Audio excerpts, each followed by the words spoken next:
Hey y'all, this is Deborah, Stitching Granny at 17. I'm here with you today because I'm going to attempt to do a tutorial. I'm not sure if I can get it done all in one day, so you may see my clothes change. I'm in my sewing studio, aka master bedroom. Some of you can relate. I used to have a sewing room, but that's okay. My grandchildren need the room. So we took out the dresser and I got a shelf with some little bins to put my clothes in. And it stays in a very small corner under the window by my bed. And we moved in a great big old large desk and some shelving to store my fabric. And I have some books and I've got stuff everywhere around the house in different closets. I even have one in a storage building that has some stuff that, furniture that I had in my sewing room that we're saving for a future day. So, like I said, I'm trying to attempt to do a quilt as you go tutorial. And this is with no hand sewing whatsoever. The way that I do it is I take strips, which is rows. And sometimes I will sew 2 rows together. Sometimes I will do it a row at a time. And what I do is I quilt up into maybe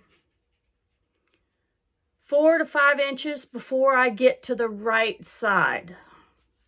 And I'll show you this technique. I'm just trying to explain some of it. So when you see it, you'll understand more of what's going on. And like I said, I don't have any fancy equipment. I have a phone, I have a tripod, and I have a tablet. That's it. I don't have a lot of electronic knowledge, so I'm going to attempt to splice all these together so that it will make sense. Just bear with me and we will have some fun. I love showing and sharing what I know in quilting.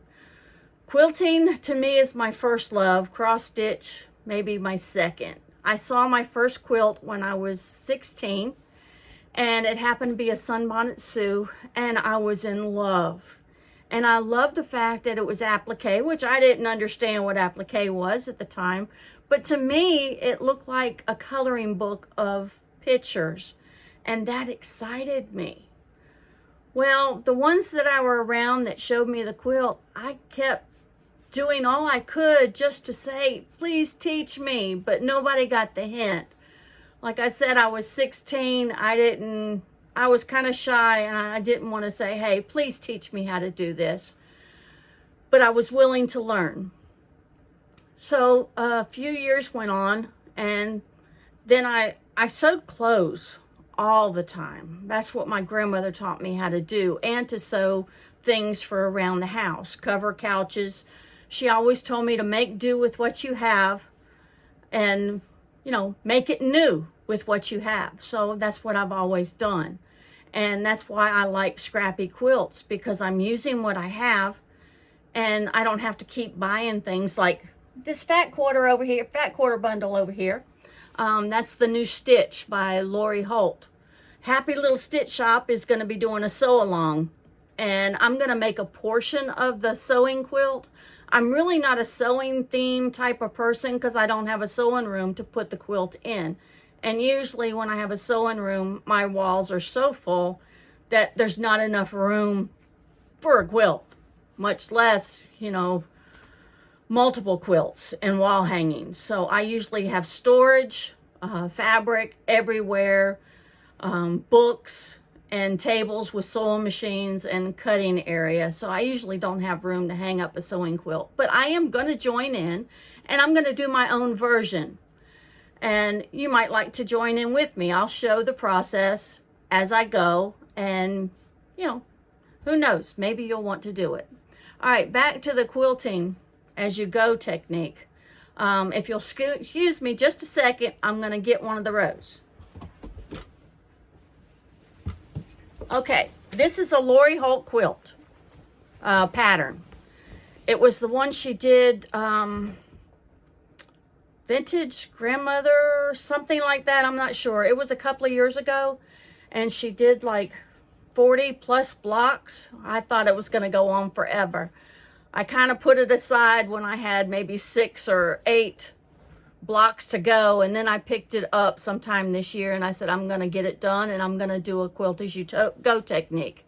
Now this one I'm choosing to do 2 rows at a time.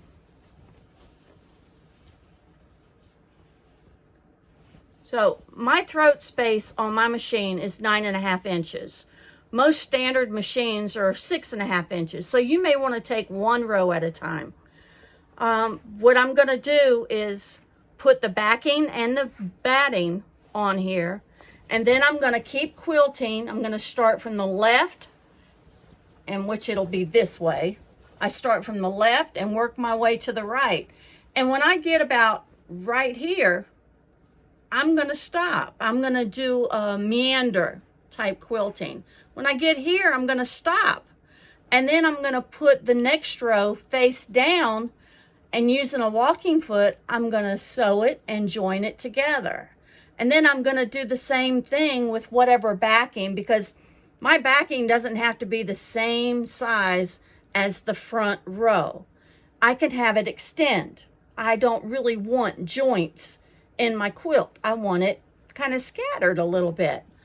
So then I take the batting, and then I'm going to butt it up against the batting that this was joined with. And then I may go ahead and fuse it down with some fusible little strips that you can buy on a roll, or you can cut some fusible interfacing in strips yourself and then press the batting together. And then all I'm going to do is lay the top over, make sure the back is nice and smooth. I may spray it a little bit with some temporary spray and then smooth it down. I may press it, and then I'm going to continue quilting until I get to the next section. So when I start the actual quilting process, I will show you what it looks like and then what I'm going to do. And I'm going to try to set it up to where you can actually see me join it. I hope it works. Say a little prayer for me. So I'm going to end this one, and I'll be back as soon as I get the next step completed. Okay, I'm back for the second part. I've just quilted one of my rows, and I quilted it up to about 4 inches away from the very edge. Now, if you're only quilting 1 row at a time, I would suggest quilting all the way up to at least 2 inches to the edge so that it's open, so that you have room to join your top and your backing and a little bit of room to breathe, so you're not making it so tight on yourself. All right, I'm going to try to switch this camera around. I know it's an odd angle, but hopefully you'll be able to get a general idea of what's going on. Okay, you won't be able to see me just now because I'm trying to show you the rows that I just quilted. I started over here, and then I worked my way over here. And then you see I stopped. It's about 4 or 5 inches. Now, like I said, if you're doing 1 row, I would suggest, this is a 2.5 inch sashing. I would suggest quilting till you get about right here and stopping so you have room to join your pieces later. Now, what I'm going to do is I'm going to switch the quilt around so that it's on the correct side of my machine so that I can sew it. Now, I didn't mean to make y'all dizzy, but just bear with me. I'm going to stop and then turn this around and get the fabric and the next strip so I can show you what to do.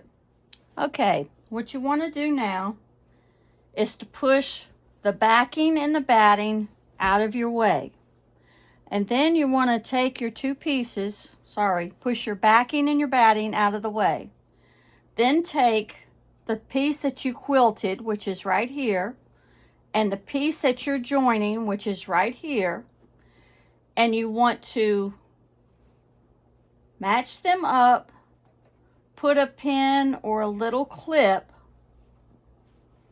all the way down. Okay, I've got mine quilted all the way down, or pinned all the way down. So what I'm going to do is I'm going to put this under the machine, and then I'm going to sew right here. And I have to be careful and watch for my 1/4 inch to make sure I'm getting it right so that my points will turn out just right. All right, I'm going to try to adjust the machine again so you can see me sew it. Sorry, I meant to say adjust the camera, not the machine, but I guess in a sense it is a machine. So what I'm going to do is put this under here. I've got a walking foot that has a 1/4 inch little gizmo so that I can make sure that I'm not going over that. And what I'm going to do, I'm trying to hold this tripod down with one foot, and I need another foot so that I can sew. Let's see if I can do this. And when I start sewing, I want to back tack just a little bit so that the stress of these ends won't come apart. And then all you're going to do is just hold it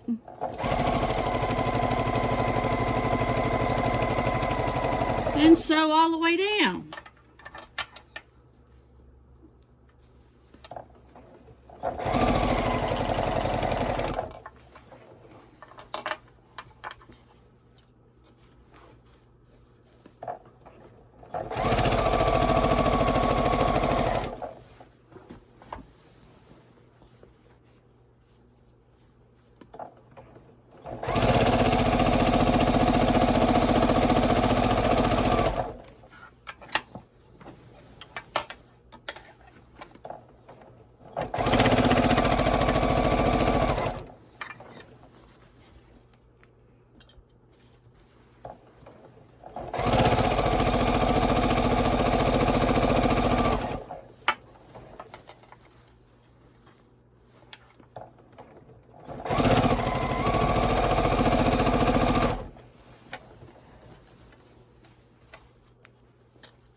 You want to have a table beside you or something to take the weight off of you over on the left-hand side, because all your weight's staying on the left-hand side of the machine rather than trying to fit in this space right here.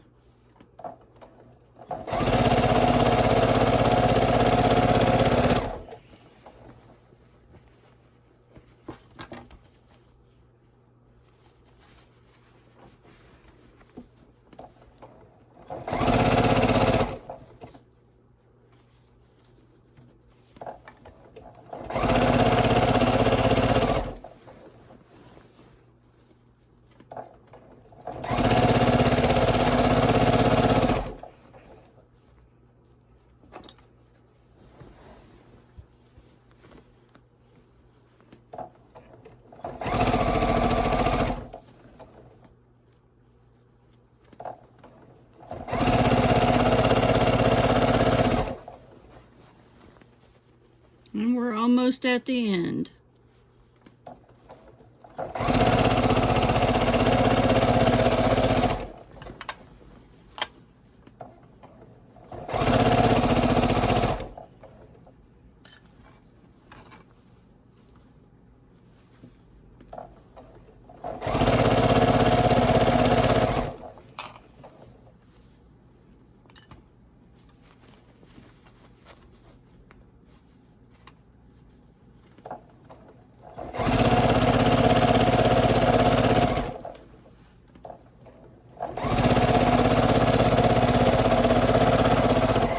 And then I want to back tack again, just to take the stress off.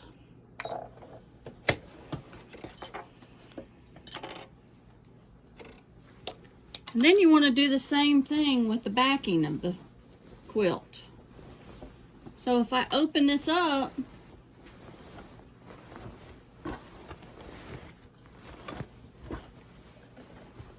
this is the part right here that I've already quilted, so I need to pick up right here and carry on this way.